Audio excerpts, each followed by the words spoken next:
प्रकृति और इंसान का रिश्ता सदियों पुराना है। लेकिन क्या आपने कभी सुना है कि निहत्थे लोगों ने सिर्फ पेड़ों से चिपककर एक पूरी हुकूमत और बड़ी-बड़ी मशीनों को घुटने टेकने पर मजबूर कर दिया हो? ये कहानी है उस दौर की जब विकास के नाम पर पहाड़ों के सीने को छलनी किया जा रहा था। जब कुल्हाड़ियां पेड़ों पर नहीं बल्कि उन लोगों की आजीविका और उनकी संस्कृति पर चल रही थीं जो इन जंगलों को अपनी मां मानते थे। आज के इस वीडियो में हम आपको ले चलेंगे 1970 के उस दशक में जहां उत्तराखंड की ऊंची चोटियों से एक नारा गूंजा था। एक ऐसा नारा जिसने न केवल भारत बल्कि पूरी दुनिया को पर्यावरण संरक्षण का एक नया रास्ता दिखाया था। आइए जानते हैं चिपको आंदोलन की वो अनसुनी दास्तान, जहां जीत लकड़ी की नहीं बल्कि अटूट विश्वास और अहिंसा की हुई थी। दोस्तों, क्या आप सोच सकते हैं कि कोई पेड़ों को बचाने के लिए अपनी जान जोखिम में डाल सकता है?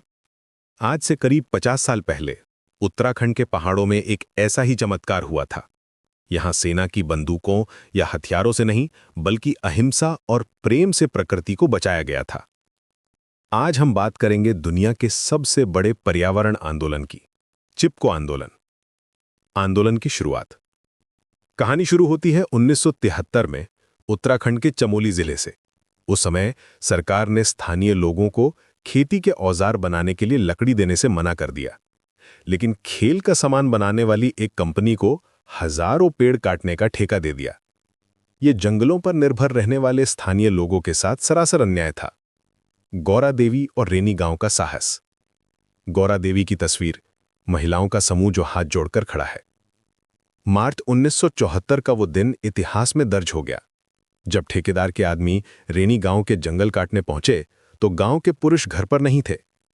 ऐसे में गौरा देवी नाम की एक साहसी महिला के नेतृत्व में 27 महिलाएं जंगल की ओर चल पड़ीं।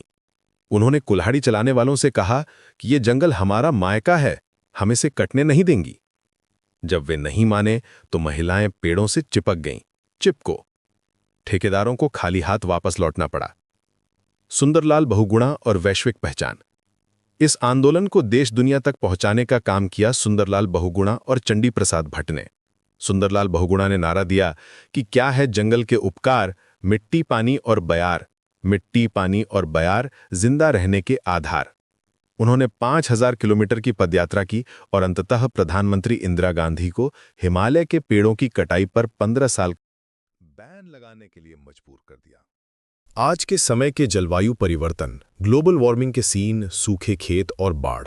चिपको आंदोलन सिर्फ पेड़ों को बचाना नहीं था, ये दुनिया को एक संदेश था कि प्रकृति के बिना इंसान का कोई अस्तित्व नहीं है।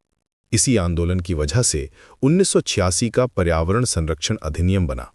आज जब ग्लोबल वार्मिंग पूरी दुनिया को डरा रही है, तब चिपको आंदोलन की सीख और भी जरूरी हो गई है। और जानकारी के लिए ज्ञानी बाबा चैनल को सब्सक्राइब करें।